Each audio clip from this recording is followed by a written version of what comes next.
Hello everyone, आज date है 8 जुलाई 2021 और द हिंदू न्यूज एनालिसिस में आपका स्वागत है। इस वीडियो में हम द हिंदू की इंपॉर्टेंट न्यूज़ को एग्जाम के पॉइंट ऑफ व्यू से डिस्कस करेंगे। इस न्यूज़पेपर की पीडीएफ का लिंक नीचे डिस्क्रिप्शन में दिया हुआ है या फिर आप direct Telegram channel volcano IAS academy को सर्च करके वहाँ से भी पीडीएफ को डाउनलोड कर सकते हो। फर्स्ट न्यूज, आज हम निपुण भारत स्कीम के बारे में बेसिक फैक्ट्स हैं उनको बारे में डिस्कस करने वाले हैं। सबसे पहले देख लेते हैं कि निपुण भारत स्कीम है क्या। निपुण भारत स्कीम में ये टारगेट लिया है कि जब भी कोई बच्चा अपनी ग्रेड 3 तक की स्टडी को कंप्लीट करे तब तक उसके पास में basic understanding of reading and numeracy के बारे में बेसिक अंडरस्टैंडिंग को वो डेवलप कर ले। मीन्स अगर सिंपल लैंग्वेज में हम बात करें तो 3rd क्लास कंप्लीट होने तक बच्चे को जो बेसिक मैथ्स है उसकी नॉलेज हो और अच्छे से रीडिंग आए, मतलब अंडरस्टैंडिंग के साथ में वो रीडिंग कर सके। इस टारगेट को अचीव करने के लिए निपुण Bharat scheme union minister for education के द्वारा लॉन्च की गई है। इसमें टारगेट यही है कि universal foundation literacy and numeracy को अचीव कर लिया जाए ग्रेड 3 की स्टडी एंड हो तब तक। अब थोड़ा सा अगर इस स्कीम के बारे में और हम देखें, इस प्रोग्राम के बारे में, ये जो प्रोग्राम है वो डिपार्टमेंट ऑफ स्कूल एजुकेशन जो मिनिस्ट्री ऑफ एजुकेशन के अंडर आता है उसके द्वारा लॉन्च किया गया है। इसमें एक फाउंडेशन है, एक नॉन गवर्नमेंटल ऑर्गेनाइजेशन मींस एक NGO जिसका नाम है सेंट्रल स्क्वायर फाउंडेशन। वो अपनी जो भी इनपुट्स हैं, जो भी टेक्निकल सपोर्ट, सेंटर को जो भी टेक्निकल सपोर्ट दिया जाएगा इस मिशन को डेवलपमेंट करने के लिए वो ये NGO देगा, सेंट्रल स्क्वायर फाउंडेशन। ये जो प्रोग्राम है वो सेंट्रली स्पॉन्सर्ड स्कीम समग्र शिक्षा के अंडर आता है और जो भी इसमें फंडिंग दी जाएगी वो समग्र शिक्षा जो स्कीम है उसी के तहत इस स्कीम में भी फंडिंग दी जाएगी। निपुण भारत स्कीम में समग्र शिक्षा जो स्कीम है उसमें प्री स्कूल टू क्लास 12 तक के जो बच्चे हैं उनको टारगेट किया गया था, ठीक है। और उसका मेन काम ये था कि जो भी स्कूल इफेक्टिवनेस है उसको इम्प्रूव किया जाए। समग्र शिक्षा का मेन अचीवमेंट क्या था, मेन टारगेट ये था कि स्कूल इफेक्टिवनेस को इम्प्रूव किया जाए। अब उसी समग्र शिक्षा के तहत में एक और स्कीम लाई गई है, निपुण भारत स्कीम। मतलब इसमें जो फंडिंग है, निपुण भारत स्कीम में जो फंडिंग है वो समग्र शिक्षा के तहत करवाई जाएगी और इसमें क्लास 3 तक के बच्चों को टारगेट किया जा रहा है ताकि उसमें basic numeracy and reading with understanding की जो प्रोफिशिएंसी है उसको अचीव किया जा सके। निपुण भारत का जो फुल नेम है, अगर आप उसी से समझ पाओगे इस स्कीम को अच्छे से, national initiative for proficiency in reading with understanding and numeracy. इस प्रोग्राम का, निपुण भारत प्रोग्राम का ऑब्जेक्टिव ये है कि 3 से 9 साल तक का जो बच्चा है, हर बच्चा, एवरी चाइल्ड जिसकी एज 3 से 9 साल तक का है उसको 2026-27 तक का टारगेट रखा गया है और उसमें ये बोला गया है कि जब तक वो अपनी ग्रेड 3 को एंड करे तब तक उसके पास में फाउंडेशन लिटरेसी एंड न्यूमरेसी को वो अचीव कर ले। इसके अलावा ये जो प्रोग्राम है निपुण भारत प्रोग्राम वो टारगेट करेगा टीचर कैपेसिटी बिल्डिंग को लेकर के। इसके अलावा every child in achieving learning outcomes and development of high quality and diversified learning materials. मतलब टीचर्स के ऊपर भी फोकस किया जाएगा, बच्चों के ऊपर भी फोकस किया जाएगा और जो बेसिक नीड होनी चाहिए डेवलपमेंट के लिए उसके ऊपर भी फोकस किया जाएगा। अब इस प्रोग्राम का सिग्निफिकेंस क्या है, हमने लॉन्च किया उससे हम क्या अचीव कर पाएंगे। सबसे फर्स्ट अगर हम बात करें तो हमारे जो स्टूडेंट्स हैं उनमें हम बिल्डिंग ब्लॉक्स जो चाहिए, जो उनकी ग्रोथ के लिए जो बेसिक नीड चाहिए वो हम बना पाएंगे ताकि वो बच्चा जो है वो आगे एक अच्छे तरीके से आगे बढ़ सके। Foundational education in literacy and numeracy skills is its core component. मतलब न्यूमरेसी की अंडरस्टैंडिंग होना और रीडिंग की अंडरस्टैंडिंग होना बहुत ही कोर कंपोनेंट है। ये जब तक नहीं होंगे तब तक एक बच्चा आगे अच्छे से नहीं बढ़ पाएगा। निपुण भारत स्कीम का टारगेट सिर्फ ये नहीं है कि इंडिया के जो बच्चे हैं उनको इंडिया में ही कुछ करने के लिए अचीव किया जाए, बल्कि ये है कि ग्लोबली जो कॉम्पिटिटिव है, ग्लोबली जो कंपटीशन है उसमें भी इंडिया के जो स्टूडेंट हैं वो एक अच्छे स्टैंड पर खड़े हो पाएँ। उसी के लिए ये निपुण भारत स्कीम को लॉन्च किया गया है। देखो, जब आपका फाउंडेशन अच्छे से मजबूत होगा, आप किसी भी एग्जाम्स की तैयारी करते हो, अगर आपका फाउंडेशन मजबूत है तो आप उस पर एक अच्छी बेहतरीन बिल्डिंग बना सकते हो। लेकिन अगर फाउंडेशन ही कमज़ोर है तो आप बेहतरीन बिल्डिंग नहीं बना सकते। तो इसमें निपुण भारत में यही टारगेट रखा गया है कि जो फाउंडेशन है उसको बेहतरीन बनाना है, ताकि जो आउट स्ट्रक्चर निकल करके आए वो बहुत ही शानदार निकल करके आए। अब हम द हिंदू की जो इम्पोर्टेंट न्यूज़ है उनको डिस्कस कर लेते हैं। सबसे इम्पोर्टेंट न्यूज़ आज फ्रंट पेज पर हमारा जो कैबिनेट है उसको रीसफल किया गया है। कुछ जो मिनिस्टर्स हैं उन्होंने अपना रेजिग्नेशन दिया और उसकी जगह पर कुछ नए मिनिस्टर, कुछ नए फेसेज को इंट्रोड्यूस किया गया है। अगर हम जो प्रेजेंट टाइम में एनडीए गवर्नमेंट है उसकी सेकेंड टर्म की बात करें तो प्राइम मिनिस्टर नरेंद्र मोदी ने अपने यहाँ पर 43 नए मिनिस्टर्स को ओथ दिलवाई है, जिसमें कुछ नए फेसेज हैं और कुछ ऐसे हैं जिनको पहले स्टेट मिनिस्टर्स का दर्जा था लेकिन अब उनको कैबिनेट मिनिस्टर में उनका प्रमोशन कर दिया गया है। 12 मिनिस्टर ऐसे हैं जिनको अपने पद से, अपनी पोजीशन से, अपनी मिनिस्ट्री से रेजिग्नेशन देना पड़ा, जिसमें 7 cabinet and 5 ministers of state. सबसे इम्पोर्टेंट हेल्थ मिनिस्टर हर्षवर्धन, इसके अलावा और भी मिनिस्टर्स हैं जैसे प्रकाश जावड़ेकर, इन सब ने अपना रेजिग्नेशन दिया और उसकी जगह पर नए चेहरे को इंट्रोड्यूस किया गया है। देखो, जिन्होंने अपना रेजिग्नेशन दिया उसके बहुत सारे कारण हो सकते हैं। सबसे इम्पोर्टेंट बात ये बोला गया है कि जो भी प्रोफेशन नए चेहरे इंट्रोड्यूस किया गया है उसमें मेजर ध्यान दिया गया है कि जो प्रोफेशनल्स है, क्वालिफाइड प्रोफेशनल्स, उनको लाने की कोशिश की गई है। इसके अलावा रीजनल एंड कम्युनिटी एस्पायरेशन जो हैं उनमें बैलेंस करने की कोशिश की गई है ताकि अपकमिंग जो इलेक्शंस हैं उनमें बेहतरीन रिजल्ट आए। देखो, ये तो बात होगी पॉलिटिक्स की। हमारे लिए इम्पोर्टेंट हो जाते हैं कि जो न्यू फेसेज है उनको कौन कौन सी मिनिस्ट्री दी गई है और इस समय जो प्रेजेंट टाइम में यूनियन कैबिनेट में क्या स्ट्रेंथ है, किस तरीके से किस कास्ट को, किस कम्युनिटी को कितना दर्जा दिया जा रहा है। तो यहाँ पर देखिए, देखो जो जिनका एक्सक्लूजन किया गया है जिसमें है law minister Ravishankar Prasad, doctor Harshvardhan, environment minister Prakash Javadekar, labour minister Santosh Gangwar, education minister Ramesh Pokhriyal Nishank and minister of state Babul Supriyo, Debasree Chaudhuri, Rattan Lal Kataria, Pratap Sarangi and Sanjay Dhotre, इन सब ने अपना रेजिग्नेशन दिया है। अब देखो, इसमें ये माना जा रहा है कि कोविड-19 की सेकेंड वेव के दौरान बहुत सारे मिनिस्टर इन्होंने अच्छे से वर्क नहीं किया। इसके अलावा अगर प्रकाश जावड़ेकर और इनकी बात करें तो इन्होंने, देखो रविशंकर प्रसाद इनकी बात करें तो इनकी जो मिनिस्ट्री थी, मतलब जो भी इनके पास डिपार्टमेंट था, उस डिपार्टमेंट ने बहुत सारे ऐसे इश्यूज हैं जिसमें इनकी मिनिस्ट्री को बेहतरीन वर्क करना चाहिए था, लेकिन कुछ कॉन्ट्रोवर्शियल इश्यूज को हैंडल करने में इनकी फेलियर सामने आई और इसी के आधार पर इनको रेजिग्नेशन देना पड़ा। अगर हम न्यू मिनिस्टर्स की बात करें तो सिविल एविएशन पोर्टफोलियो जो है वो ज्योति आदित्य सिंधिया को दिया गया है। इसके अलावा farmer petroleum minister Dharmendra Pradhan को एजुकेशन मिनिस्ट्री दिया जाएगा। हरदीप सिंह पुरी जो है उनको पेट्रोलियम पोर्टफोलियो दिया जाएगा, ठीक है। इसके अलावा अगर हम बात करें सर्बानंद सोनोवाल जो फॉर्मर आसाम चीफ हैं, उनको पोर्ट्स एंड शिपिंग जो एरिया है वो दिया जाएगा। While the first cabinet minister from Arunachal Pradesh, Kiran Rijiju, will handle law and justice after the resignation of Mr. Ravishankar Prasad. RCP Singh जो जनता दल से हैं उनको न्यू स्टील मिनिस्टर, पशुपति पारस जो रामविलास पासवान के भाई हैं उनको फूड एंड कंज्यूमर अफेयर्स, इसके अलावा भूपेंद्र यादव उनको new environment and labour minister, जिन्होंने मिस्टर गंगवार को रिप्लेस करके ये मिनिस्ट्री हासिल की है, ठीक है। मिनिस्ट्री ऑफ एक्सटर्नल अफेयर्स को 3 मिनिस्टर ऑफ स्टेट दिए जाएंगे जिनके नाम ये हैं। अब यहाँ पर हम पॉलिटिकल सिग्नल देख लेते हैं कि कौन से कम्युनिटी को कितनी पार्टिसिपेशन कैबिनेट में दिया गया है। गवर्नमेंट ने शेड्यूल कास्ट से 12 मिनिस्टर्स को इंक्लूड किया है।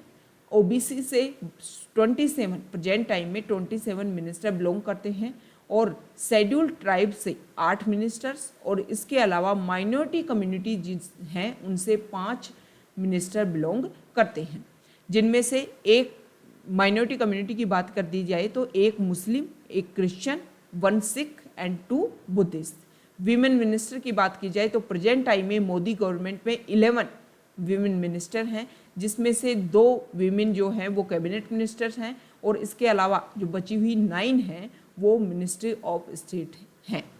ठीक, तो ये तो हमने कैबिनेट जो रिसफल हुआ है उसके बारे में डिस्कस किया। देखो, कैबिनेट को रिसफल करना ये जो सेंट्रल गवर्नमेंट है उसके हाथ में है, स्टेट गवर्नमेंट में भी सेम तरीके से रिसफल किया जाता है। हमारे लिए इम्पोर्टेंट है, थोड़े से पॉलिटी के कुछ फैक्ट्स देख लेते हैं।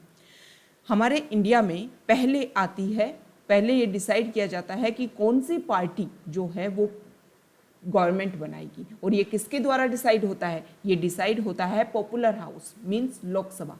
लोकसभा में जब जनरल इलेक्शन होते हैं तो वहाँ पर किस पार्टी को मेजोरिटी मिल रही है, किस पार्टी को कितनी सीट्स है, उसके आधार पर डिसाइड होता है कि कौन सी पार्टी जो है वो गवर्नमेंट बनाने वाली है। अब जो पार्टी गवर्नमेंट बनाएगी उसी के आधार पर यह डिसाइड किया जाता है कि देखो, पार्टी डिसाइड कौन करती है? पार्टी डिसाइड करती है कि गवर्नमेंट कौन बनाएगी, और कहाँ से डिसाइड होता है? लोकसभा के इलेक्शन से। लेकिन जो गवर्नमेंट है वो लोकसभा और राज्यसभा दोनों से निकल करके आती है। मतलब पहले लॉ मेकिंग बॉडी बनती है लेजिस्लेचर, और उसके बाद में वहाँ से एग्जीक्यूटिव जो है वो वहीं से लेजिस्लेचर से ही, मतलब पार्लियामेंट से ही निकल करके आती है executive.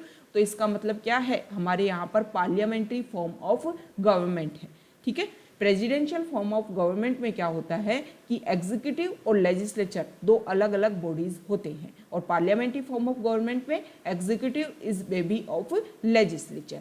Parliamentary form of government हमने कहाँ से लिया है? तो ये आपको पता होना चाहिए, ब्रिटिश कॉन्स्टिट्यूशन ने हमने पार्लियामेंट्री फॉर्म ऑफ गवर्नमेंट लिया है। हमारे यहाँ पर बाईकैमरलिज्म भी है। बाईकैमरलिज्म मतलब दो सदन होना। जैसे कि हमारे यहाँ पर लोकसभा और राज्यसभा, पार्लियामेंट के 2 सदन हैं, 2 हाउसेज हैं, ये भी हमने ब्रिटिश कॉन्स्टिट्यूशन से लिया है। इसके अलावा देखो, आपने यहाँ पर कैबिनेट की बात की, मतलब काउंसिल ऑफ मिनिस्टर्स की बात की।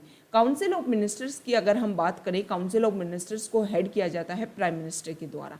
प्राइम मिनिस्टर की अगर हम बात करें तो हमारे यहाँ पर जो पार्लियामेंट्री फॉर्म ऑफ गवर्नमेंट है, पार्लियामेंट्री फॉर्म ऑफ गवर्नमेंट में 2 लेवल ऑफ एग्जीक्यूटिव होते हैं। एक होते हैं रियल एग्जीक्यूटिव और एक होते हैं नॉमिनल एग्जीक्यूटिव। तो हमारे यहाँ पर जो पीएम है वो रियल एग्जीक्यूटिव है, और नॉमिनल एग्जीक्यूटिव हमारे प्रेसिडेंट है, जिनको हेड ऑफ स्टेट के नाम से भी जाना जाता है। तो पार्लियामेंट्री फॉर्म ऑफ गवर्नमेंट में 2 एग्जीक्यूटिव होते हैं। ठीक है, और ये पार्लियामेंट्री फॉर्म ऑफ गवर्नमेंट का एक कैरेक्टरिस्टिक है कि यहाँ पर 2 एग्जीक्यूटिव पाए जाते हैं। अगर काउंसिल ऑफ मिनिस्टर की बात करें तो अगर कोई ऐसा पर्सन जो एमपी नहीं है, मतलब मेंबर ऑफ पार्लियामेंट नहीं है, तब भी उसको काउंसिल ऑफ मिनिस्टर में जगह दी जा सकती है, मतलब उसको मिनिस्टर बनाया जा सकता है। लेकिन एक कंडीशन है कि 6 मंथ्स के अंदर उसको पार्लियामेंट का मेंबर बनने की आवश्यकता होती है।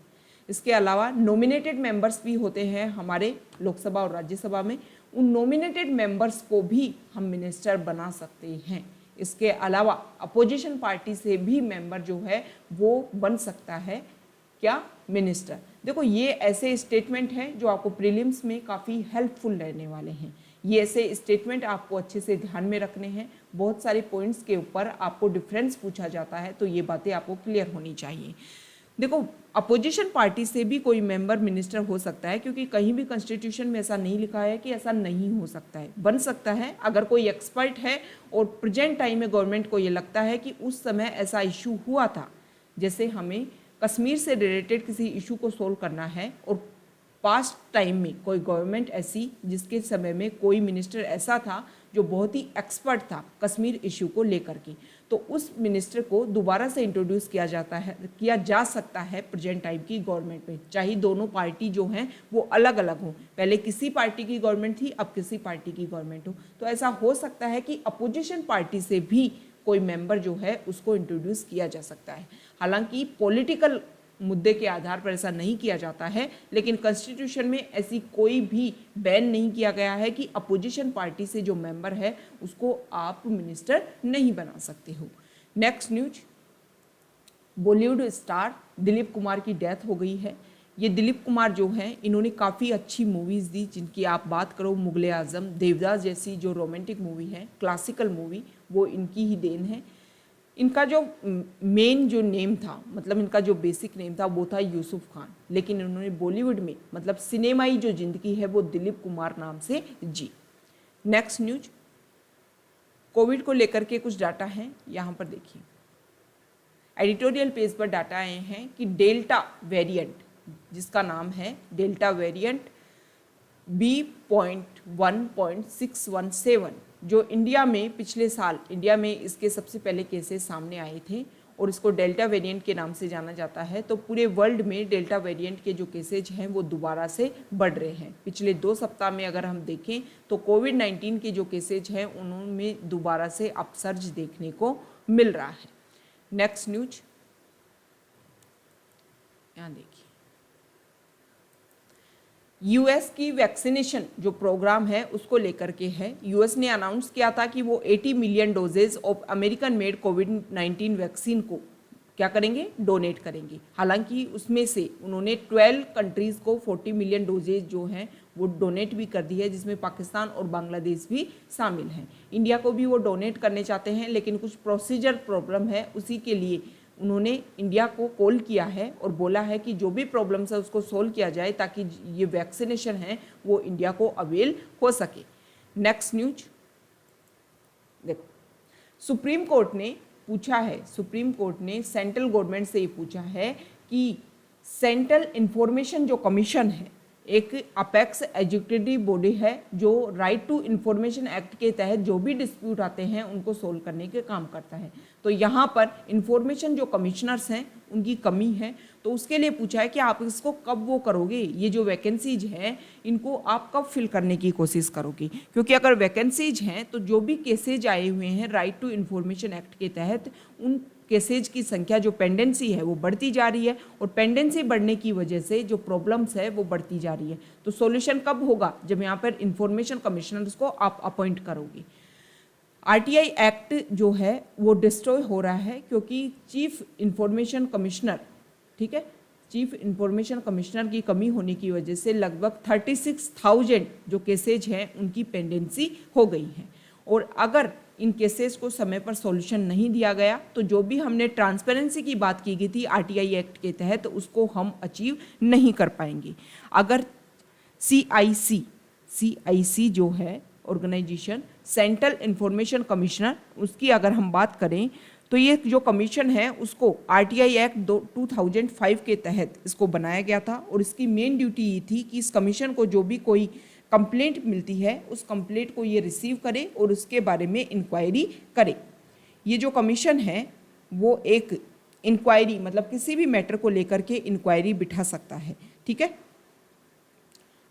अगर इस कमीशन के बारे में अपॉइंटमेंट की बात करें तो इस कमीशन में जो टोटल मेंबर्स हैं वो एक चीफ इंफॉर्मेशन कमिश्नर होगा, इसके अलावा 10 इंफॉर्मेशन कमिश्नर्स और होंगे, ठीक है। 2019 में एट प्रेजेंट टाइम अगर हम बात करें, the commission has 6 information commission apart from the chief information commissioner. मतलब जो कमी है, जितनी सीट हैं वो सब फिल नहीं है, जिसकी वजह से यहाँ पर कमी है। यहाँ पर जो भी अपॉइंटमेंट किया जाता है वो प्रेसिडेंट के द्वारा किया जाता है और एक कमेटी उसको रिकमेंडेशन करती है। उस कमेटी में होते हैं प्राइम मिनिस्टर, उस कमेटी के चेयरपर्सन होते हैं। इसके अलावा लोकसभा में जो अपोजिशन के लीडर होते हैं और यूनियन कैबिनेट मिनिस्टर, कोई भी यूनियन कैबिनेट मिनिस्टर जिसको पीएम के द्वारा नॉमिनेट किया जाता है। ये 3 लोगों की एक कमेटी होती है और ये कमेटी जो है वो सेंट्रल इंफॉर्मेशन कमीशन के लिए जो भी मेंबर्स हैं उनके नाम सजेस्ट करती है प्रेसिडेंट को और फिर प्रेसिडेंट उनको अपॉइंट करता है।